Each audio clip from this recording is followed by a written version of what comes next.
Nous disons merci et bienvenue, chers téléspectateurs, à notre émission à la conquête de la paix. À sa présentation, je suis Denise Kavira Kelwahi. Nous sommes à ville de Butembo, dans le Nord Kivu.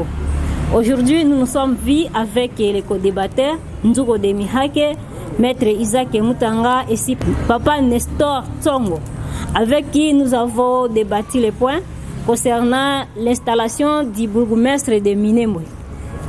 Eh bien, chers téléspectateurs, en conclusion, nos co-débatteurs ont su comprendre que la situation de Minembwe n'est pas seulement inquiétante pour la population de Beni, de Butembo, du Nord Kivu, mais c'est plutôt la préoccupation de tout Congolais.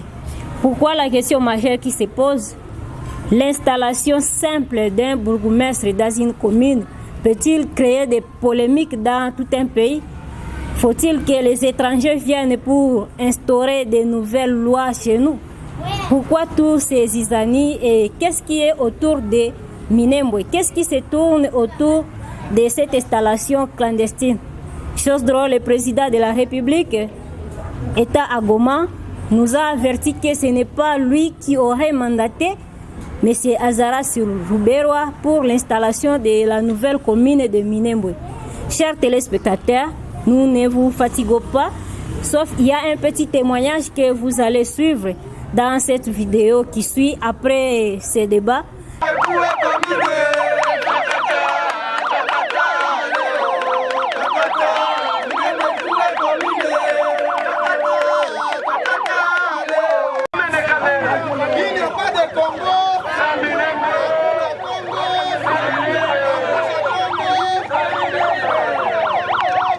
En fait, nous sommes des jeunes patriotes de Butembo et nous avons organisé une marche pacifique. Et nous sommes arrivés à la mairie pour déposer notre mémorandum que nous avons adressé au président de la République, à travers lequel nous avons protesté contre l'érection de Minembwe, la commune rurale. Même si le président de la République, dans un point de presse, a dit, n'est-ce pas, a ordonné qu'on puisse retirer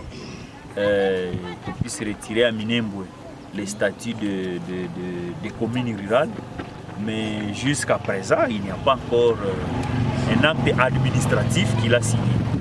Et il a dit ça comme dans un point de presse, comme une promesse, et nous passons, nous lui demandons, n'est-ce pas, de pouvoir prendre une ordonnance pour retirer à Minembwe les statuts des communes, ou alors destruire le Premier ministre à annuler les décrets qui auraient fait de Minembwe une commune.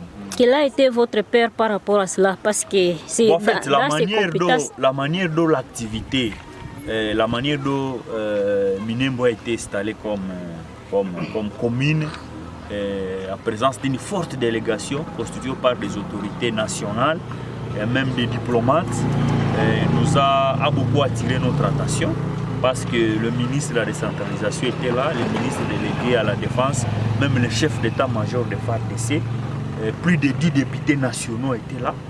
Nous, on s'est rendu compte, on s'est quand même dit, mais il y a toujours des massacres à Beni. On n'a jamais assisté à une forte délégation de ce genre pour aller présenter les condoléances à nos concitoyens de Beni. Mais aussi, comment expliquer qu'un diplomate qui s'intéresse aux questions extérieures, aux relations de la République démocratique du Congo, va même aller participer à l'installation des bourgmestres, ce qui est une question de politique intérieure. Et donc nous, on s'est dit qu'il y aurait peut-être des agendas cachés par rapport à la question. Mais aussi, avant même que Minembwe soit installé à commune, les limites sont contestées par les autres entités de Minembwe.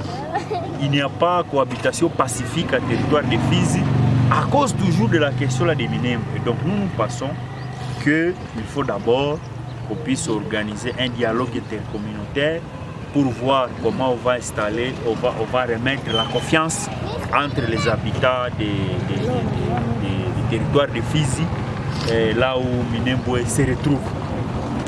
Mais aussi, là toujours à Minembwe, il y a d'autres ethnies qui n'acceptent pas les Banyamulenge comme des citoyens congolais. c'est peut-être à tort ou à raison, et que nous pensons que politiquement, il faut que cette question-là soit d'abord résolue. Nous invitons toutes les ethnies parce que nous avons plus de 300 ethnies en RDC. Nous constituons une nation. Nous devons manifester la volonté de vivre ensemble, la volonté de fonder une nation une et indivisible. Et il faut que nous puissions nous accepter. Et il ne faudrait pas qu'il y ait une ethnie qui pense qu'elle est supérieure à l'autre, qu'il y ait une ethnie qui coopère avec l'ennemi, parce que toutes les guerres que nous avons connues, les Rwandais toujours derrière ça, que ce soit la rébellion d'IRCD, Goma, CNDP, M23, l'attaque de Bukavu par les Mutebushi et les Lorakunda, ce sont toujours malheureusement, ce sont des Banyamulenge. Et donc nous on demande aux brebis galaises de la communauté Nyamulenge de pouvoir se désolidariser de l'ennemi du pays, parce qu'à cause d'effectivement, on a tendance à indexer tous les Banyamulenge d'être des ennemis de la République.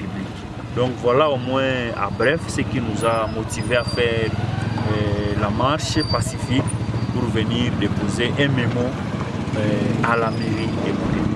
Et ne trouvez-vous pas qu'il y a une incitation à la haine tribale contre les Banyamulenge et d'autres ethnies de la République? Non, il n'y a pas incitation à la haine, parce que lorsque nous demandons qu'il y ait dialogue intercommunautaire à territoire de Fizi pour qu'on puisse créer la cohabitation pacifique, lorsque nous demandons à certaines brebis galaises de la communauté Nyamulenge de pouvoir se désolidariser de l'ennemi, parce que ce n'est pas seulement eux, même d'autres tribus aussi, il y a même d'autres tribus, certains membres des autres tribus qui ont eu aussi à coopérer avec certains ennemis.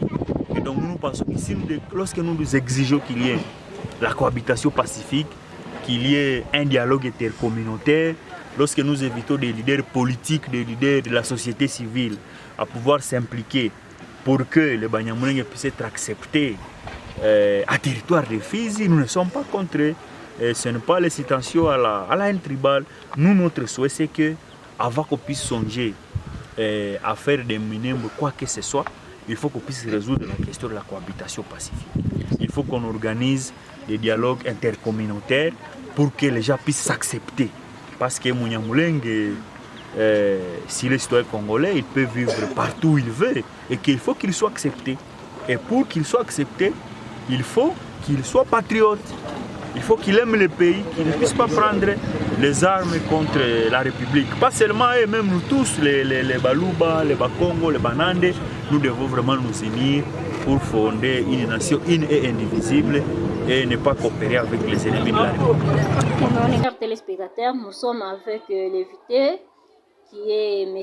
Mboussa Kayoutoula, journaliste indépendant, qui a essayé de parler du propos qu'a tenu le président devant la presse par rapport à l'installation du bourgmestre de la commune de Minembwe. Bonjour monsieur. Bonjour. Je vous laisse de vous présenter à nos téléspectateurs. Je suis Jean-Didier Mboussa Kayoutoula, je suis consultant en communication et je suis journaliste indépendant. Oui monsieur, chers auditeurs, nous sommes vraiment heureux de vous recevoir dans notre émission. Aujourd'hui, nous voulons parler de la commune rurale de Minembwe. Quelle est votre analyse par rapport à ce que le président fait? Est-ce un besoin pour la population ou c'est comment? En fait, la mesure du président de la République de surseoir l'installation de la commune rurale de Minembwe, c'est un ouf de soulagement pour la population parce que il y avait beaucoup de soulèvements. Ce qui s'est passé à Minembwe, une activité ou une cérémonie officielle présidée par un ministre de la décentralisation avec le ministre de la Défense, le chef de l'état-major de l'armée et l'ambassadeur d'une grande puissance comme les États-Unis, on a trouvé que c'était craché sur la population. Nous n'avons pas compris pourquoi cette décision est venue du gouvernement, déjà qui viennent avec des ordres de démission. Mais au même moment, c'est le ridicule aussi pour le gouvernement. Pour même le président de la République, c'est un sabotage, même si il s'est repêché de lui-même après son noyade. Mais nous pensons que c'est un ridicule. Hein? Et cela nous rappelle même l'acte posé la fois dernière par le ministre de la Justice, qui pose une action qui engage le gouvernement congolais sans que le gouvernement lui-même soit saisi. Donc c'est quelque chose qui donne honte à notre pays. Donc nous pensons que le président a pris une belle option de revenir sur la décision. Mais comment, les gens se posent la question, comment un Rouberois, un ministre de la décentralisation est quitté Kinshasa pour l'Est et poser une action comme ça? Est-ce que le président n'était pas informé? Voilà ce que le peuple se demande. Est-ce que le président n'était pas informé pour être surpris par l'opinion publique? Parce que là, il a répondu à l'opinion publique en changeant cette mesure. Mais, donc ce qu'il a fait, au moins soulage la population. Pourquoi? Parce que le Banyamulenge, comme vous le savez, c'est une communauté acquisée dans plusieurs mondes à travers le pays. Et aujourd'hui, Minembwe être proclamé commune rurale, parce que c'est déjà le début de la balkanisation. Parce que nous sommes sans ignorer que même la fois dernière, un drapeau d'une nouvelle république a flotté sur le sol du Sud Kivu. Et c'est là, quand on vient installer une nouvelle commune, nous pensons que c'est maintenant ces gens, ces agresseurs qui veulent finalement balkaniser officiellement le pays. Et donc nous pensons que la mesure de surseoir, cette décision, elle est salutaire, mais on veut que cette mesure soit purement et simplement annulée, pas suspendue, parce que suspendre, donc ça veut dire qu'on veut que l'opinion puisse se taire, peut-être demain, la mesure peut revenir et ça ne va pas aider la République. Pensez-vous que la population qui vit à Minembwe a peur vraiment de cohabiter avec les Banyamulenge ou soit les Hutus qui se disent congolais? Bon, ces gens s'imposent. Ils ont bien su infiltrer et cela commence avec la guerre de 1994 au Rwanda. Quand les grandes puissances ont forcé, ont obligé les présidents de la République d'heureuse mémoire, Mobutu Kukungwendo Wazabanga, d'accueillir ces réfugiés rwandais avec des armes, avec l'opération turquoise. Donc les frontières ont été traversées par se déplacer avec des armes. Et voilà les problèmes, voilà l'origine des maux qui rongent notre pays. Et la population n'a pas où aller, la population n'a pas quoi faire. Donc elle est comme obligée de vivre avec ces gens. Mais maintenant, quand ces gens reçoivent des cadeaux que nous considérons comme un cadeau empoisonné, mais ces gens, ces agresseurs, ils se félicitent parce que vous avez vu à travers les médias des gens, des musiciens de cette communauté ont commencé à célébrer. Ils ont même tiré d'albums avec des chansons de célébration pour voir comment les Banyamulenge sont champions, comment ils viennent d'avoir une commune. Et nous pensons que cela c'est vraiment concrétisé. Et ce qui nous étonne à présence de la grande puissance. Donc, même si l'ambassadeur des États-Unis attendait se dédouaner, dans notre langue, on dit si vous mettez au monde un enfant qui commet une faute et qui ne refuse pas qu'il a commis cette faute, donc cet enfant, il a des problèmes psychiques. Donc nous pensons que l'ambassadeur s'est dédouané, mais il est complice de l'activité de la cérémonie. Il savait bel et bien qu'il va participer à une cérémonie de grande envergure. Et les gens se demandent pourquoi l'installation des bourgmestres d'une commune rurale mobilise une si forte délégation. Qu'est-ce qui est caché derrière tout ça? Voilà, parce que à Butembo, par exemple, où je vis maintenant, on a installé le maire de la ville. Il n'y a que le gouvernement provincial qui a délégué celui qui est chargé de la décentralisation et c'était tout. C'était le directeur provincial. Et c'est tout, même pas le gouverneur. Mais maintenant, vous imaginez qu'est-ce qui est derrière la commune rurale de Minembwe qu'a installé un petit bourgmestre. Donc un bourgmestre d'une commune rurale mobilisé une forte délégation avec l'ordre de mission du gouvernement, avec l'effort de la République, avec l'effort des Nations Unies, des grandes puissances, si je peux dire des États-Unis, qu'est-ce qui serait derrière tout ça? Mais nous, comme lecture que nous faisons, on dit, donc ces gens ont trouvé qu'avec l'agression, ça ne marche pas, il faut utiliser d'autres stratégies. Parce que les gens disent, bon, pourquoi vous dites que ces gens ne sont pas congolais? Un ministre, Azarias Rubero, il est ministre congolais. Il y a d'autres qui ont été élus députés ou sénateurs. Hein? Mais maintenant, aujourd'hui, vous dites qu'ils ne sont pas congolais. Comment ils sont parvenus? Ces gens, vous allez le constater, ou vous pouvez le constater, dans tous les gouvernements de la République. Il y a le premier gouvernement avec Kizenga, avec Mouzito, avec je ne sais pas qui, Bochab. Il ne manque pas dans le gouvernement. Il ne manque jamais.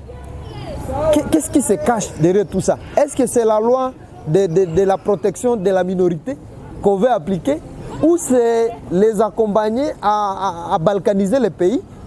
Voilà, on a des questions que nous nous posons. Mais donc, nous devons faire attention. Nous, le peuple congolais, nous devons barrer la route à ces agresseurs. Nous ne devons jamais accepter que notre pays soit balkanisé. Parce que s'il s'agit de verser notre sang pour militer pour l'intégrité nationale, en tout cas, nous devons le faire. Parce que, et ça c'est grave, vous savez ce qui se passe par exemple à Beni. Des gens qui tuent. Et on vous dit, les gens qui tuent, qui massacrent les gens, sont des femmes, des hommes, même des petits enfants avec des machettes. Et donc nos militaires ou nos forces de l'ordre ne savent pas faire face à une femme, à un enfant qui vient massacrer ou vient massacrer publiquement les gens. Nous disons que ça c'est grave. Et nous continuons à penser que tout ce qui se passe, c'est un complot interne. Donc il y a une facilitation même des forces de l'ordre pour exterminer la population, et au passe que les gens vont fuir. Et je vous informe que les gens ne fuiront jamais la terre de nos ancêtres. Même si vous allez à côté de notre pays, par exemple en Ouganda ou au Rwanda, en Tanzanie, il y a déjà des cas préparés pour les réfugiés. Pourquoi tout ça? Donc on veut nous faire fuir de notre terre parce que nous allons fuir dans des cas de réfugiés. D'ailleurs, je lance un appel à nos frères et sœurs qui vivent dans des cas de réfugiés de revenir au pays. Chez nous, il n'y a rien. Donc nous devons militer sur la terre de nos ancêtres. On ne doit pas s'enfuir. Parce que quand nous fuyons vers l'Ouganda, on va d'abord mener une vie misérable et on va vivre des dons qui viennent des humanitaires. Mais au même moment, qu'est-ce qui se planifie dans notre pays? Et ce qui est grave, madame, il y a des gens qui se font passer comme des Congolais, alors qu'ils ne sont pas des Congolais, ils sont des Rwandais. Ça, je dois le dire tout haut. Et ils s'enregistrent là-bas comme Congolais. On leur dit, mais tu es d'où? Non, je suis de Beni. Quel est votre territoire d'origine? Il ne connaît pas. Quel est votre moine? Il ne connaît pas, il s'enregistre. Mais quand on va chasser ces gens, quand on va dire que non, l'état de la paix est arrivé dans votre pays, vous devez regagner votre pays, ils seront où? Voilà, donc Minembwe, nous pensons que c'est une stratégie de plus qui a été créée par nos agresseurs, parce qu'ils ont multiplié des stratégies, ça ne marche pas. Mais pour ces agresseurs dont nous pointons sa peur au dos, le Rwanda, l'Ouganda sont des pays agresseurs de notre République, notre chère République, la République démocratique du Congo. Ils ont des stratégies. Et les Rwandais, quand ils ont une stratégie, ils peuvent même faire 30 ans pour quelque chose qui va se concrétiser. Donc ils commencent quelque chose aujourd'hui qui va se concrétiser 30 ans après ou 50 ans après. Et ils sont très intelligents. Donc nous devons aussi mettre hors d'état de nuire toutes ces stratégies, et nous saluons la mesure du chef de l'État. Ok. Par rapport à tout ça, est-ce qu'il y a un message particulier aux jeunes Congolais, aux jeunes qui sont à Minembwe, parce qu'ils ont tantôt peur de la présence de l'agresseur? Nous devons d'abord rassurer nos frères et sœurs de Minembwe, surtout la jeunesse, que nous sommes de cœur avec eux. Vous avez vu, nous, on solidarise avec vous. Donc, parce que nous voyons aussi Minembwe tombe, donc c'est la République, c'est l'Est. Donc le chemin de balkaniser le pays va réussir et va commencer par là. Parce que depuis plusieurs années, on attendait balkaniser le pays à partir de l'Est, surtout à partir du Nord Kivu. On a trouvé une communauté résistante, c'est la communauté IRA. Et on trouve que ça ne marche pas. Mais pour prouver notre solidarité, vous avez vu l'action posée. En premier lieu, à l'Assemblée nationale, c'est un député Nand, un député élu de Butembo. Donc je leur garantis notre soutien, notre solidarité, mais aussi qu'ils ne cèdent pas à ces agresseurs. Donc, et aussi, qui aussi solidarise avec nous parce que nous voici 20 ans que nous traversons une situation calamiteuse dans notre zone avec des massacres de tout genre, aussi de Lubero, à Miriki, à Rutshuru, à Walikale, aujourd'hui à Beni. Et on massacre les gens pendant 6 ans sous l'œil impuissant du gouvernement dit être là pour protéger la population et leurs biens. Mais maintenant, et maintenant, ce qui est grave, en présence des forces des Nations Unies. Et ces gens-là, les casques bleus, ils se félicitent toujours. Ah, le bilan est largement positif. Jamais le bilan de ces gens-là ne sera négatif. Même si on a tué les gens à quelques mètres de leur cas, ils vous diront le bilan est largement positif. On est en train de fournir des efforts pour ramener la paix à Beni malgré les tueries.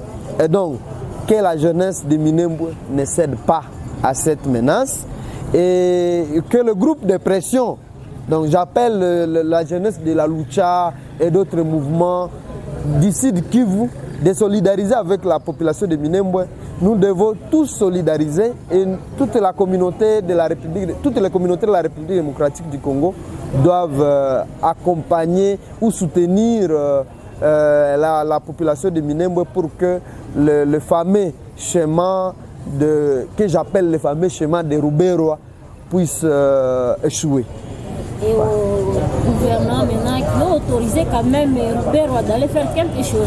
Au gouvernement, je félicite le chef de l'État, mais c'est le ridicule de plus parce qu'un chef de l'État ne doit pas chaque fois agir quand il y a une opinion qui résiste à une action menée par le pouvoir. Donc, avant même d'autoriser, le gouvernement doit analyser depuis qu'est-ce qui est autour de ça. Comment un gouvernement, à travers le Premier ministre, peut autoriser, donner l'ordre de mission à un ministre, à 2 ministres du gouvernement avec des forces de la République pour juste aller installer un bourgmestre d'une commune rurale. Donc, ça c'est dilapider l'argent de la République, l'argent qui pouvait renforcer le solde de militaires. Donc, l'argent qui pouvait renforcer les primes de policiers ou le salaire des enseignants parce que maintenant il y a rentrée scolaire, mais vous sentez il y a soulèvement. Les enseignants, par exemple, à Butembo, il y a une marche. Les enseignants qui revendiquent, ils veulent être payés. Mais si vous essayez de faire l'audit de cette mission, je ne sais pas, on vous dira on a pris à location l'avion, on a pris l'avion, on a affrété l'avion et ça coûtait autant, le séjour de ces gens, les per diem. Cet argent, je vous assure, notre pays, on ne fait pas des audits. Mais si on essaie de faire d'auditer les comptes pour cette mission, on vous dira qu'on a consommé 80 000 $. Mais 80 000 $ équivaut à combien de militaires?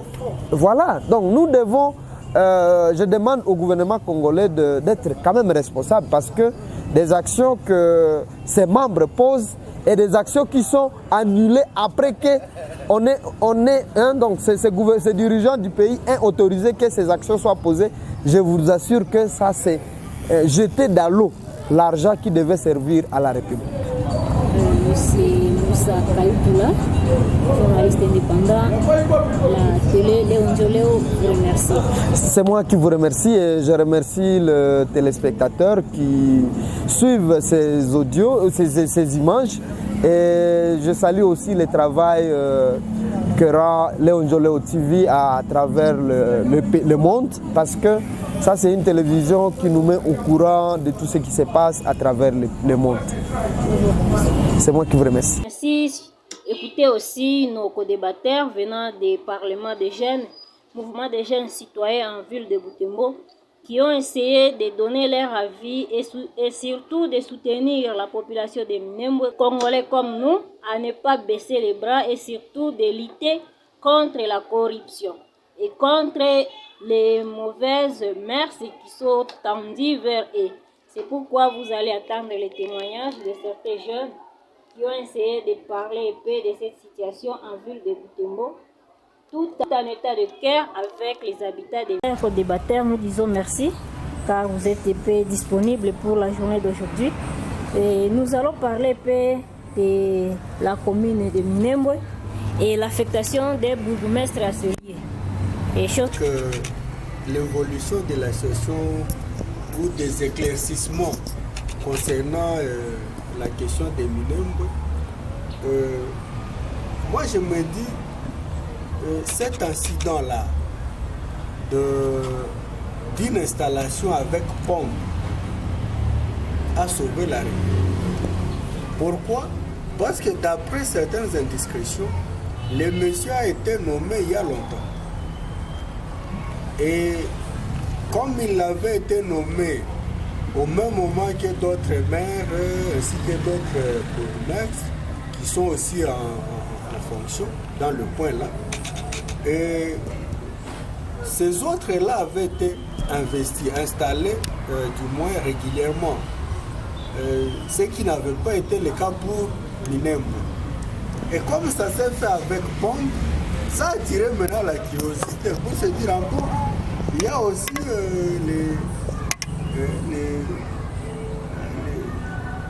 les Tutsis congolais qui ont un bourgmestre. Maintenant, comment ça s'est passé? Et lorsqu'on entre au fond de la question, on comprend que Minembwe a été érigé en commune rurale irrégulièrement, ne remplissant pas les conditions.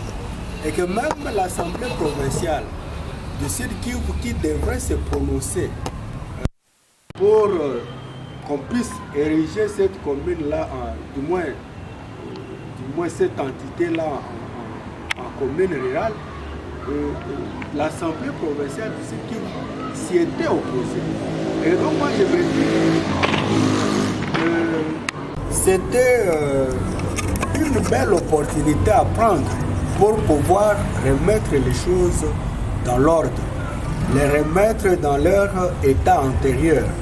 Parce que lorsque j'essaie d'évaluer la question de Minembwe, je l'assimile à la réalité palestinienne depuis 1947, date de la création de l'État d'Israël. La petite communauté qui était arrivée sur la terre palestinienne ne représentait pas grand-chose.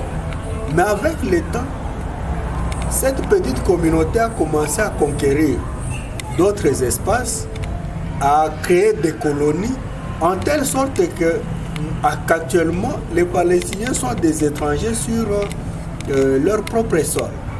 Et moi, c'est ce que je crains. Je me dis, comme le Rwanda a l'habitude de passer par certains leaders Banyamulenge pour affaiblir la RDC, il y a lieu que si ces gens-là, on leur donne un espace qu'ils contrôlent suffisamment, par exemple tout un bourgmestre pour eux, et par la suite ils vont essayer d'acheter des terrains, du moins d'élargir leur contrôle sur Minembwe, et un jour nous serons surpris sur les terres. Nous serons surpris par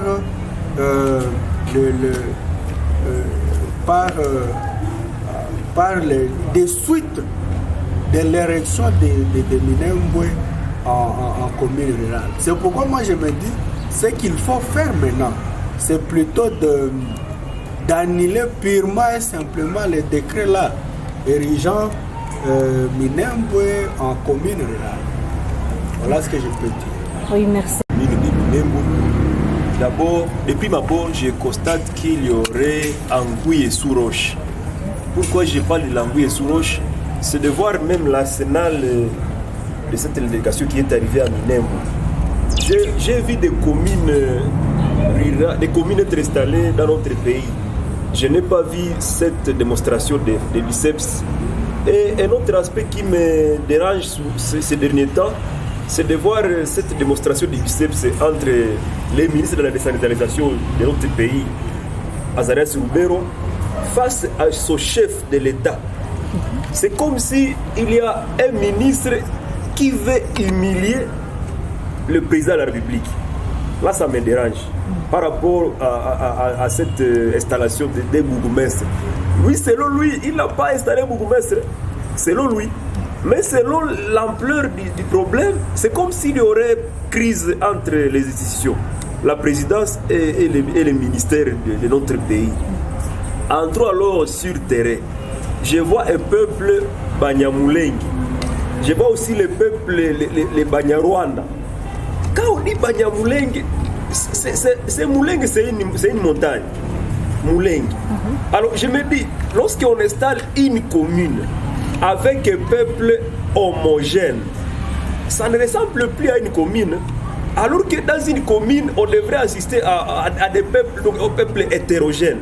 Mélange de communautés, les Fuliru, les Chi, les Havu. Là, on va dire que c'est réellement une commune. Mais c'est comme si ceux qui sont très sensibles dans cette affaire, c'est un peuple Banyamulenge. Mais je me dis, ça ne ressemble même pas à la commune. Parce que la commune, c'est une entité qui doit montrer. C'est comme la commune ici, localement à Butembo, par exemple, où nous sommes. Commune Boulenguer, là, c'est toutes les communautés possibles. Mais quand on voit commune Boulenguer avec seulement un peuple, il y a déjà des doutes. Alors, moi, de ma part, je vois que la commune de Minembwe, c'est comme l'autre disait, l'arbre qui cache la forêt. Nous devons craindre un scénario qui sera noir pour notre communauté, pour notre acier Kivu surtout. Cette commune-là, ce qui cloche est que l'on a amputé des espaces sur d'autres groupements. Et puis, c'est une initiative qui date de la période des rébellions. Et c'est dicté par l'extérieur du pays. Hein? C'est la revendication qui a été prêtée au Banyamulenge par le Rwanda. C'est ça la réalité. Le Rwanda aimerait avoir un espace qu'il contrôle sur le territoire congolais. Et on pense que ça serait cette commune-là de Minembwe. C'est la commune rurale la plus vaste et la plus bricolée. Parce que, au regard de la loi, il y a le nombre, c'est pas 20 000 habitants pour qu'on érige une cité en commune rurale. Mais là, on est allé au-delà. On a Minembwe en soi ne représente rien, c'est une petite localité. Maintenant, on a empiété sur d'autres groupements pour constituer maintenant la commune rurale de Minembwe, en violation de la loi. C'est pourquoi l'on se demande pourquoi cet empressement-là, alors que l'Assemblée provinciale s'y était opposée. Pourquoi est-ce que les tenants de cette initiative-là continuent à foncer, à forcer la porte même? Voilà. Et alors nous disons non, il faut quand même que les choses rentrent dans l'ordre. Et moi je me dis, le chef de l'État fait quelque chose. Il a posé le premier pas. Bien que son intervention est interprétée diversement. Mais moi je me dis, maintenant, si d'autres personnes ont des initiatives à proposer, c'est le moment de les oser pour que l'on puisse retourner à la case de départ. D'accord. Bon. C'est Nestor Bouton. Alors, je peux encore faire un peu de recul par rapport à la forme de la délégation. Je ne sais pas si un ministre quittait Kinshasa jusqu'à quelque part, et dans la délégation du temps qu'il y avait des généraux, arrivé au point que même l'ambassadeur là américain a été là seulement pour installer bourgmestre, alors que même un maire de ville peut le faire. Bien, ça pouvait être même à la compétence de la province par exemple. Ça suscite toujours des questions. Alors quand un ministre se déplace, qu'est-ce qu'on a signé sur son ordre de démission? Et qui doit signer? Bon, une installation pareille, est-ce qu'il ne nécessite pas le conseil des ministres par exemple? Il a trouvé ce mandat où? Pour arriver au point que même le président de la République est en train de dire, mais finalement, cela est passé sans mon aval. tout ça. Donc, moi, je suis en train de conseiller aux ministres que ne peuvent pas jouer de cette façon-là, parce que c'est la même chose avec celui de la justice, je pense. Il avait amené une lettre quelque part dans l'Assemblée, sans que le président le sache. Donc, on doit avoir joué son rôle à chacun pour ne pas faire ce qu'on appelle l'usurpation de pouvoir. Alors, pour ce que le président a fait pour surseoir cette mesure-là, de cet arrêté-là, c'est un salut. Parce que nous sommes en train de dire, est-ce que derrière ça, il n'y a pas quelque chose? Quand on a arrêté cette mesure-là, je pense que ça va maintenant. On verra si on va continuer avec cette aventure ou non. C'est ça. Par rapport à l'histoire récente, dans notre grand nord Kivu, surtout dans le territoire de Beni, il y avait aussi un plan d'installation d'une commune rurale de Issa-Leboulam. Mais nous avons vu les députés, les peuples se soulever contre cette commune. Alors je crois que l'État congolais devrait nous aider à éclaircir ces dossiers de communes. On nous apprend que les dossiers communes rurales commencent à partir de 2013 avec un projet de 310 communes au niveau de toute la République. Alors pourquoi ça cloche lorsqu'il y a l'installation d'une commune rurale, le peuple se soulève? C'est ça la question que les autorités doivent se poser. Pourquoi ça cloche toujours? Et notre aspect, c'est par rapport aussi à cette famille rwandaise, voilà, nos amis de l'Est. Pourquoi aussi ça cloche lorsque ça touche les Rwandais? Donc notre ministre de la décentralisation devrait aussi se poser de telles questions.